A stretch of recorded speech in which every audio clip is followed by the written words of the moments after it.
നിനക്ക് തുല്യാന്ന് ചെയ്യരുത് ഉണ്ടോ റസൂലുള്ള പഠിപ്പിച്ചു. ഇനി നിങ്ങൾ ആലോചിക്കേണ്ട ഒരു കാര്യം കൂടിയുണ്ട്. മുജാഹിദുകൾ നിങ്ങൾക്കൊരു ഭാഗ്യം. ആകാശത്തിലെ നക്ഷത്രങ്ങൾ നമുക്കൊരു കാവല് പോലെ കേരള മുസ്ലിങ്ങൾക്ക് മുജാഹിദുകൾ ഒരു കാവല. എന്തേ കാരണോ? ഇപ്പൊ കേരളത്തിൽ നിന്ന് എല്ലാവരും ഹജ്ജിന് പോകുന്നുണ്ടല്ലോ. നിങ്ങൾക്കൊക്കെ ഹജ്ജിന് പോകാൻ പറ്റുന്നത് ഞങ്ങൾ അവിടെ ഭരിക്കുന്നോണ്ടാ സെൽഫികള്.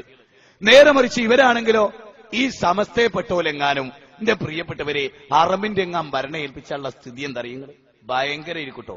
ഞാൻ ആലോചിച്ചിട്ട് എനിക്കൊരു ഒടുക്കവുമില്ല. റഹ്മത്തുള്ള കാസിമി മൂത്തടം എന്നിട്ടൊരു മുസ്ലിയാരുണ്ട്. ഈ മുസ്ലിയാര് 2 കുപ്പി ഇത്തരമുള്ള കുപ്പിയിൽ വെള്ളം കൊണ്ടുവന്നു കോഴിക്കോട്. എന്നിട്ട് ആയിരക്കണക്കിനുള്ള ജനങ്ങളോട് പറയാണ്, നബീന്റെ മുടിയിട്ട വെള്ള, അത് സെനതുള്ള വെള്ള, വെല്ലൂരിന്ന് കൊണ്ടുവന്ന വെള്ള, കൃത്യമായി റഹ്മത്തുള്ള വെറുതെ പറയുന്നതല്ല. അതുകൊണ്ട് ഇത്തിരി പോകുന്ന ഒരു കുപ്പി വെള്ളത്തിന് 25,000 ഉറുപ്പ്യ. എത്ര? ഇത്തരമുള്ള ഒരു കുപ്പി വെള്ളത്തിന് 25,000 ഉറുപ്പ്യ. അങ്ങനെ 2 കുപ്പി വാവാട് ഉസ്താദിന്റെ കയ്യിലുണ്ട് എന്നാ ആവശ്യക്കാര് വാങ്ങാൻ. നിങ്ങൾ ആരെങ്കിലും ചിന്തിച്ചോ? അതിലൊരു തന്ത്രമുണ്ട്. കേട്ടോളിട്ടോ, ശരിക്കും പഠിച്ചോളിയേ, ശരിക്കും മനസ്സിലായിക്കോളി.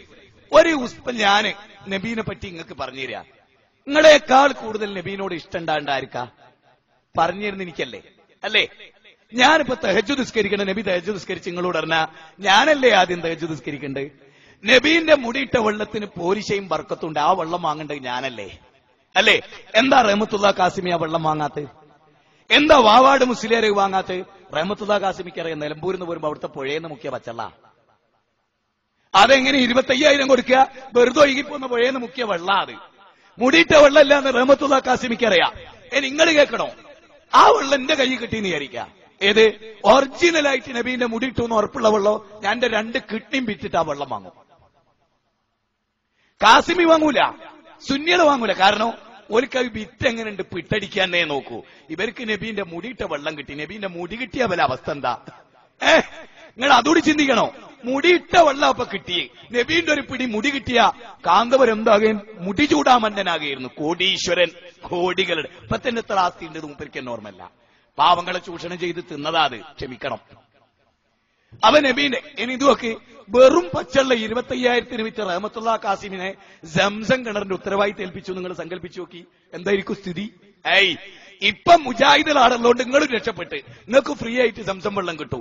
ഈ കാസിമി എങ്ങാനാണെങ്കിലോ കാസിമി പറയില്ലേ സംസാദ് ഹദീസ് ഇങ്ങോട്ട് ഉദ്ധരിക്കും. സംസമിന്റെ പോരിശ 1 ലിറ്റർ സംസത്തിന് 1 ലക്ഷം. 10 ലിറ്റർ കൊണ്ടുപോകണോ? 10 ലക്ഷം കെട്ടിയച്ചോ. സംസം കിണർ നാക്കി തുടച്ചാളിട്ടോ കൗമ് മുസ്ലിയാക്കന്മാരെ കയ്യിൽ കൊടുത്ത. അതുകൊണ്ട് കിയാമത്ത് നാൾ വരെ APK സുന്നികൾ വരെ ദ്വേർക്കണ്ടെന്നറിയോ? നാദാ ഹജ്ജ് എന്നുള്ളൊരു കർമ്മം ചെയ്യാം, മുജാഹിദുടെ കയ്യിൽ നിന്നോട്ടത്. ഞങ്ങൾ ഉസ്താദ്മാരെ കയ്യിൽ കൊടുത്ത 10 സെന്റ് ഹൈവേയിൽ വിറ്റാലും ഒരജ്ജ് ചെയ്ത് പോരാൻ പറ്റൂല. കാരണം വേറെയുണ്ട്. മക്കാം ഇബ്രാഹിം കാണണേ 2 ലക്ഷം, അജിർലസ്വദ് മുത്തണേ 3 ലക്ഷം. കൗമിന്റെ കയ്യിലാണെങ്കിൽ സെലഫിയുടെ കയ്യിലായതുകൊണ്ട് അതിലൊന്നും ഒരു പ്രശ്നമല്ലേ? ഞങ്ങൾക്ക് അള്ളാഹ് നൽകിയ സ്ഥാനം, റസൂൽ നൽകിയ സ്ഥാനം അത്ര തന്നെ. അതിൽ കവിഞ്ഞ ഒരു സ്ഥാനവും ഞങ്ങളോട് ഒരു സൂചിപ്പെട്ട് കൂട്ടയില്ല.